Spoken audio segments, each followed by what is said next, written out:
How to reduce protein in urine.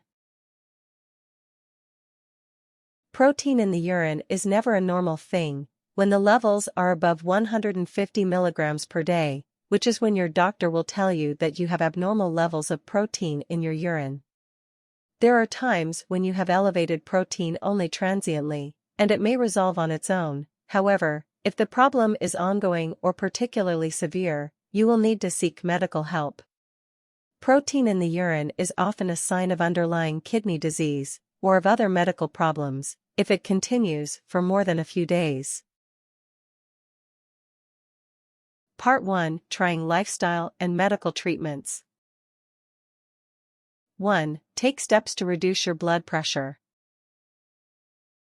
Elevated blood pressure puts a lot of strain on the kidneys, and since persistent proteinuria, elevated protein in the urine, is almost always linked to a problem in the kidneys, reducing your blood pressure can help the problem significantly. Lifestyle strategies to reduce your blood pressure include decreasing the salt in your diet. To do so, avoid excess table salt on foods prepared at home.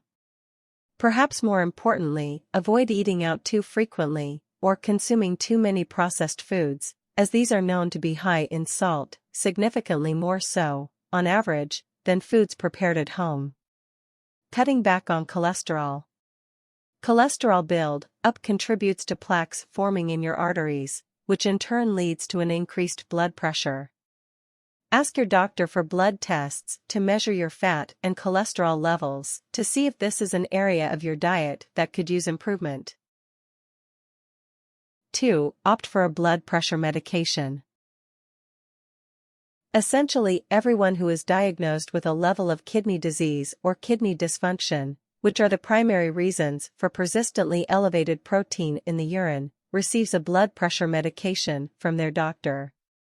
Specifically, the ideal one for doctors to prescribe is an ACE inhibitor, an angiotensin converting enzyme inhibitor. Examples include ramipril, captopril, and lisinopril. The benefit of this specific class of blood pressure medication is that it has additional benefit and a protective effect for your kidneys. Ask your doctor about receiving a prescription for this medication if you are not taking it already. You may need more than one blood pressure medication in more severe cases of kidney disease. 3. Ask your doctor about other medical treatments. For instance, if you have an underlying autoimmune disease causing kidney problems, and hence protein in your urine, you may need medications to suppress your immune system. If your kidney troubles and proteinuria are complications of diabetes, you may need medications such as metformin or insulin to obtain better daily control of your blood sugar levels. There are many potential diagnoses that could lead to kidney trouble and resulting proteinuria, so speak with your doctor to come up with the best medical management for your specific case. Part 2: Evaluating the cause. 1. Diagnose the cause. It is important to understand that the only way to reduce or treat protein in your urine is by diagnosing the underlying cause. This is because protein in the urine is not a diagnosis in itself, rather, it is a symptom indicating that something else is going on. It is only in the diagnosing and treating of that something else that the elevated protein level itself can be best addressed and dealt with. 2. Determine which type of proteinuria, elevated protein in the urine, you are experiencing.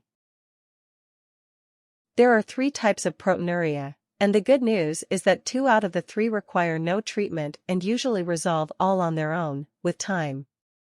The third type, however, requires a more comprehensive medical examination to determine the underlying cause. The 3 types are transient proteinuria.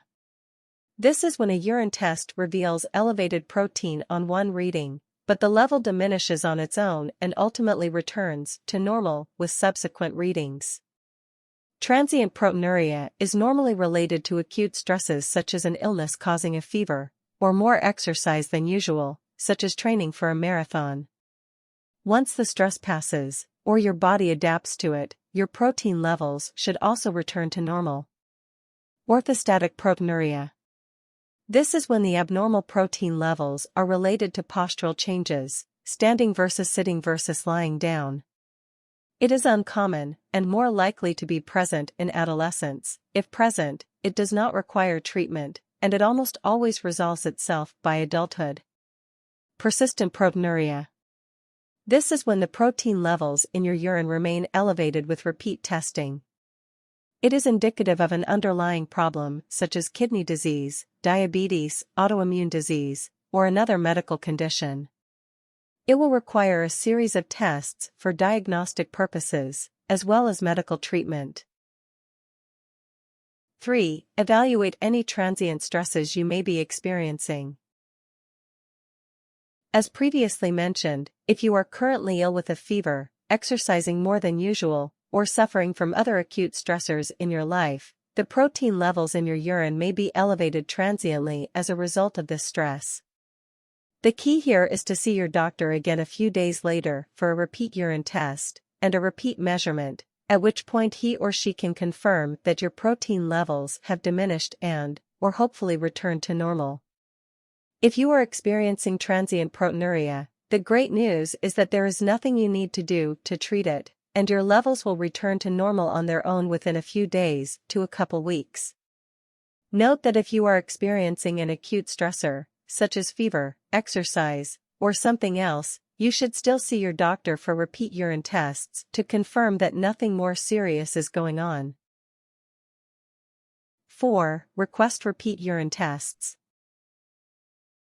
It is key to obtain repeat urine tests.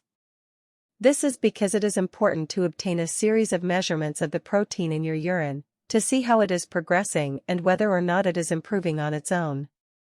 Your doctor may offer you a urine test to do in the washroom in his or her clinic, or he or she may ask you to take it home and to return it to the lab once you have collected the urine sample.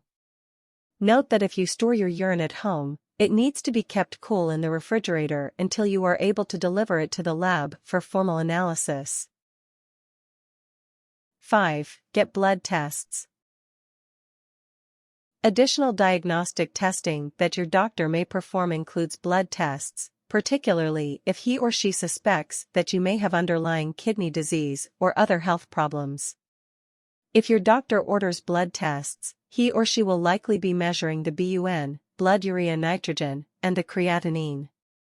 Both of these are kidney function tests, providing your doctor with valuable information about the health of your kidneys.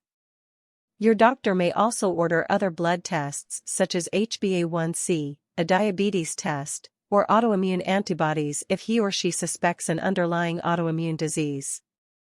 It will all depend on your medical history and the medical conditions that your doctor thinks you are most at risk of having. 6. Get a kidney biopsy. In some cases, a kidney biopsy is also required as a further investigation to determine the cause of the protein in your urine. This is more rare, however, it may be needed if your doctor cannot otherwise determine the cause.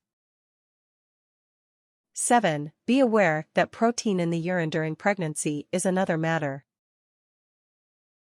If you are currently pregnant and have elevated protein levels, it may be due to a condition called preeclampsia. Click here for more information on preeclampsia and elevated protein levels in your urine during pregnancy.